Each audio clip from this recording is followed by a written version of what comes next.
On the road. We're gonna head up here to what's this? Lost Hills. We've stopped there once before, which is only like 75 miles up the road. There's not a whole lot in between. You know, this.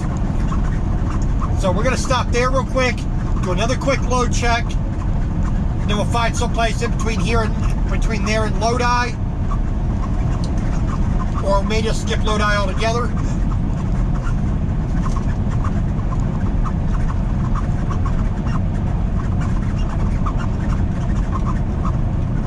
But we'll see. We will see. Left curve ahead.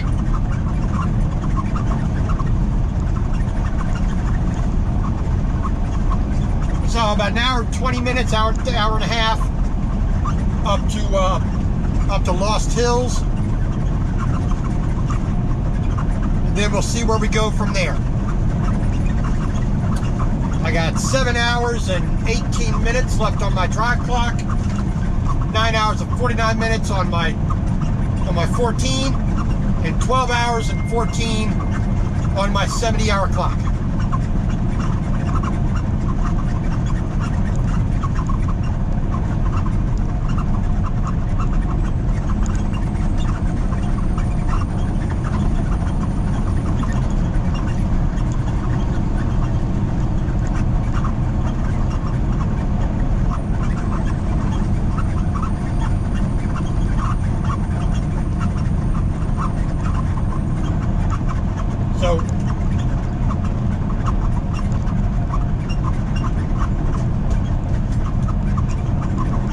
Got the time to get up to Sacramento. Like I said, Lodi at the least. We should easily get to Lodi. That's about basically 6 hours away. As long as nothing slows us down more than 55 miles an hour, we should have the time to get to the stop, you know, northwest of Sacramento, and be able to park there for the weekend or for Monday.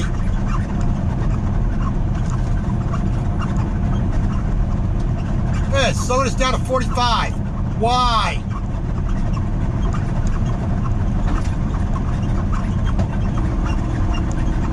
Why are we slowing down to 45? I mean, California, stupid as all get out.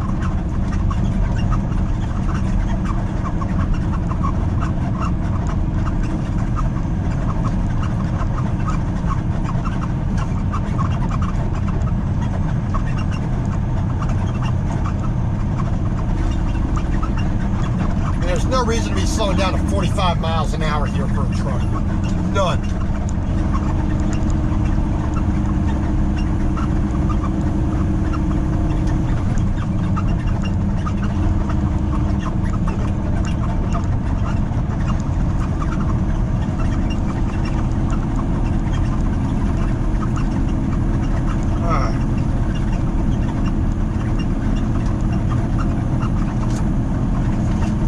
As soon as I talk about not getting slowed down, what does California do? Slow me down. flipping stand it.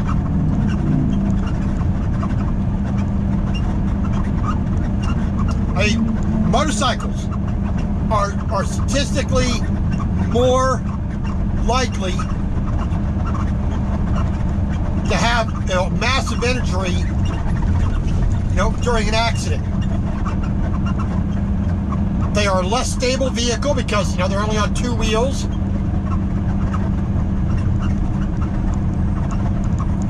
And now we got to slow down to 35. Really? Just because it's a little bit of a hill, we got to slow to 35 freaking miles an hour.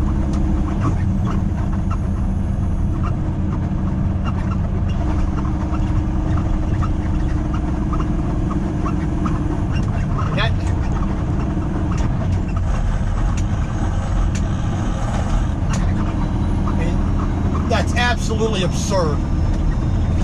Slowing to 35 miles an hour because it's a little bit of a hill.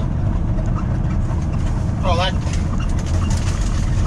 that's beyond ridiculous. I mean, it's a hill. So what? Have you had that many accidents that you automatically think everybody's a flipping idiot?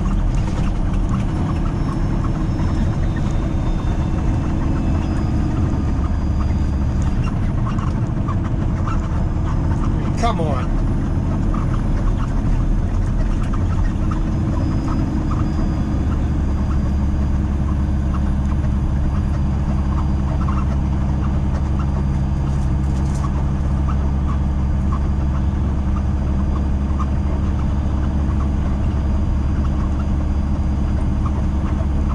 All right, I'm in 6 high.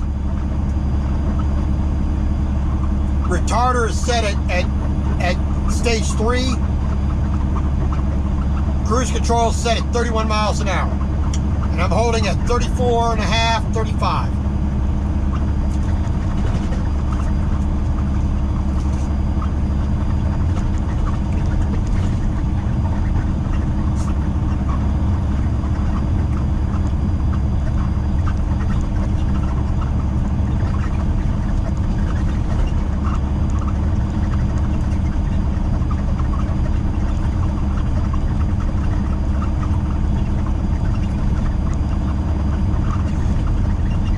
So there's motorcycles which are statistically more likely to have a serious injury from an accident than a person in a car.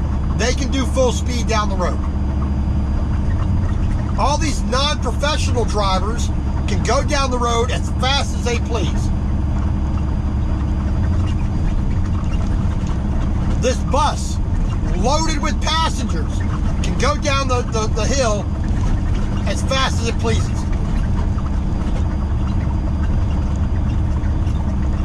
Really?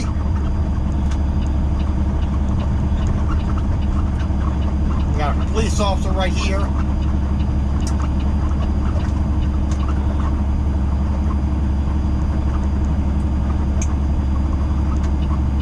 Great place to stop somebody.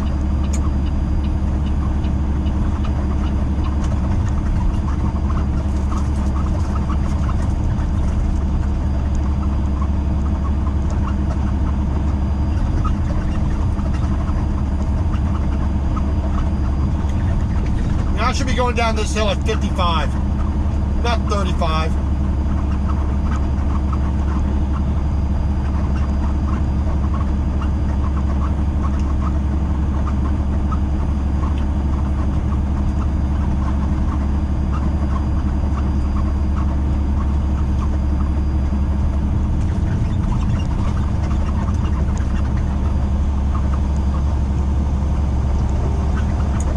This RV with a trailer, just flying down the hill as fast as they want, no restrictions on them.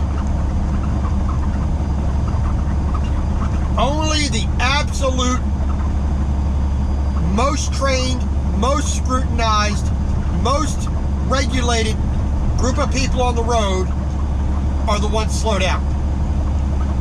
The only true professionals on the road are the ones that are made to slow down. Does that make any flippant sense?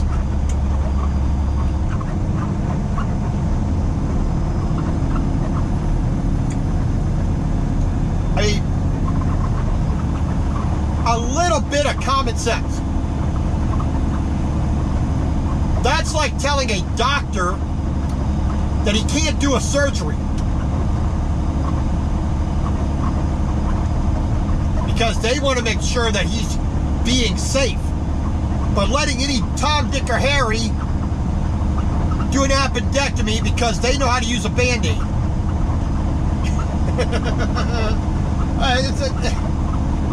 It's really ridiculous.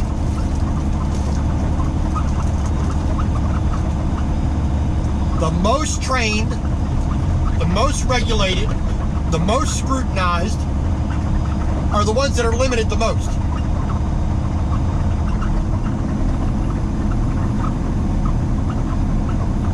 The ones with the least amount of training, the least amount of scrutiny, the least amount of regulations are allowed to do whatever the hell they please. It's ass backwards. It's ass backwards.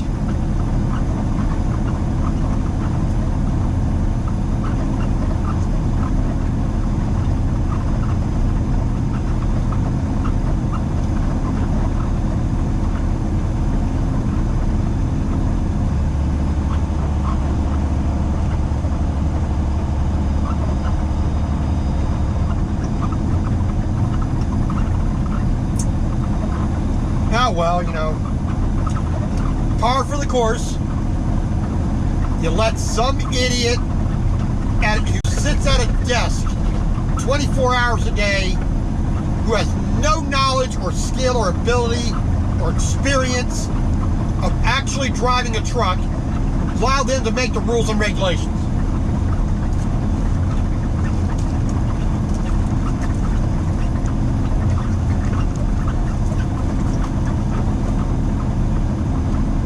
I mean, it really is stupid. It really is ass backwards.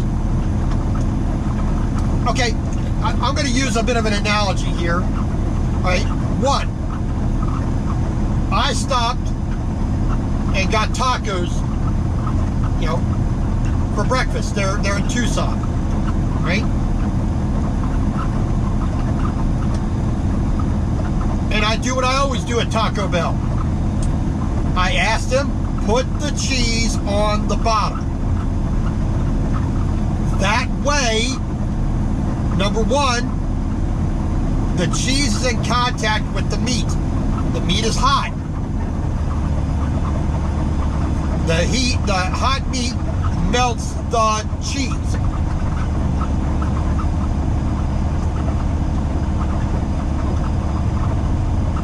But, right?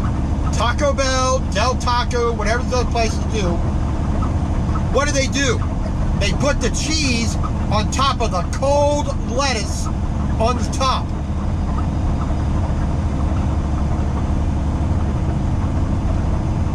I'm sorry, that to me is backwards. When you go get a burger, a Big Mac, a Whopper, whatever, where is the cheese? Right on top of the hot meat.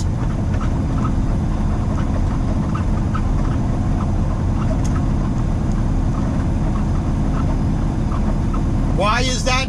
Because the cheese will melt to the meat. Bang. That's the way it's supposed to be. No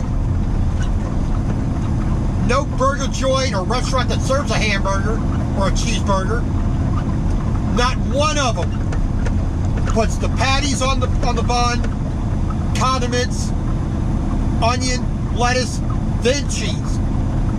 No place does that.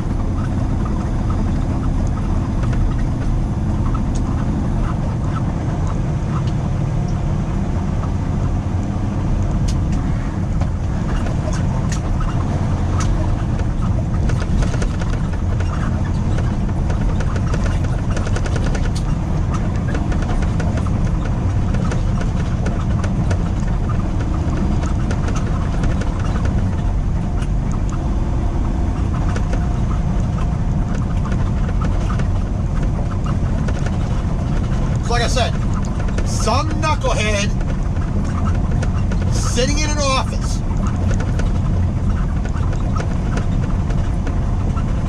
at these places that serve tacos, Taco Bell, Taco John, Del Taco, Casa Del Taco, Taco Rio, whatever it is. Some knucklehead, hey, let's prevent the cheese from melting because it looks good.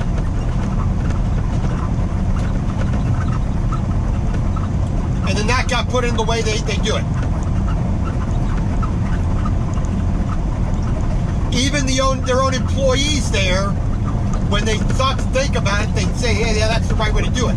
You put the cheese on the meat. The same with a burger. The same with a McDonald's fish sandwich or a Burger King's chicken sandwich. You put the cheese onto the meat. The meat is hot. There you go.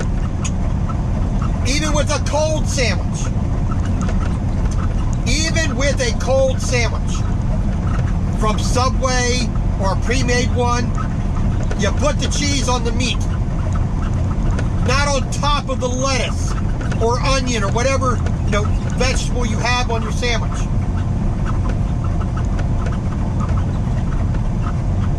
Now, that's exactly the same kind of mentality that these states are using for Department of Transportation rules when enforcing laws for truck driving. I know of not one single state, county, or municipality that dictates that a private car owner, these little four-wheelers, must inspect their vehicles at any point in time.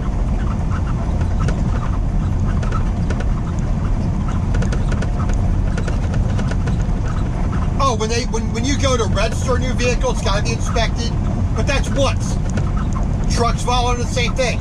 Trucks get that DOT inspection every year or every 2 years, whatever. Trailers get inspected on a regular basis. The driver of the vehicle has to inspect it every day, at least twice. As a flatbed and heavy haul driver, I have to inspect my truck 4 times a day.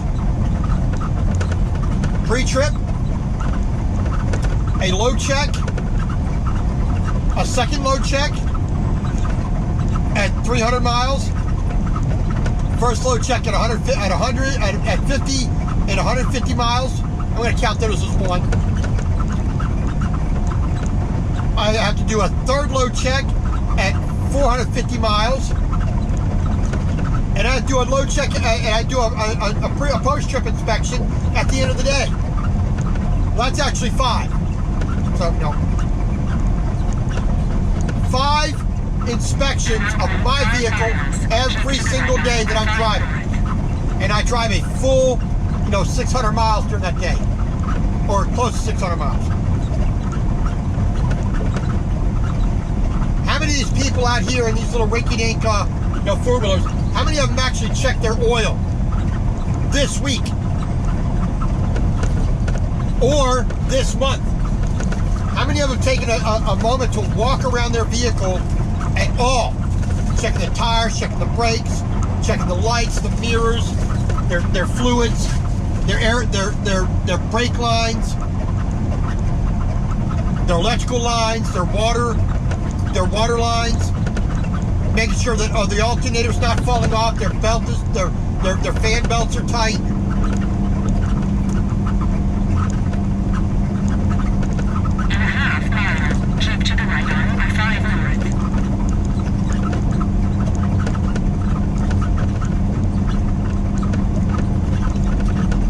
Yet where do most accidents come from?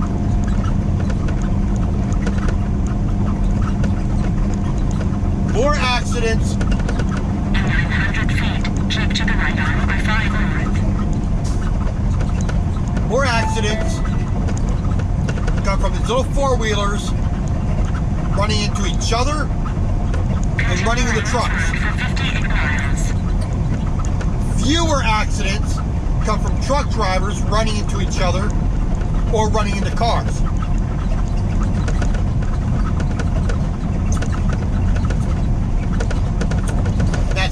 because there's more cars than trucks on the road. That's because the four-wheelers are not professional drivers.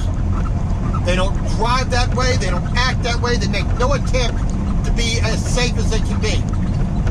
Their license really doesn't depend upon that. Their job doesn't depend on them being safe in their car.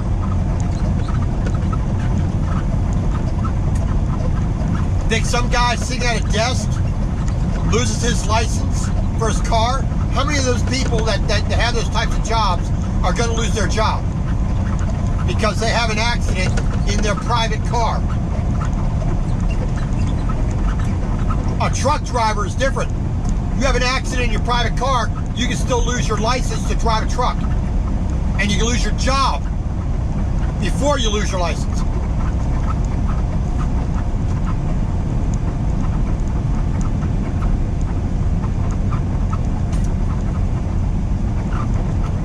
Oh well.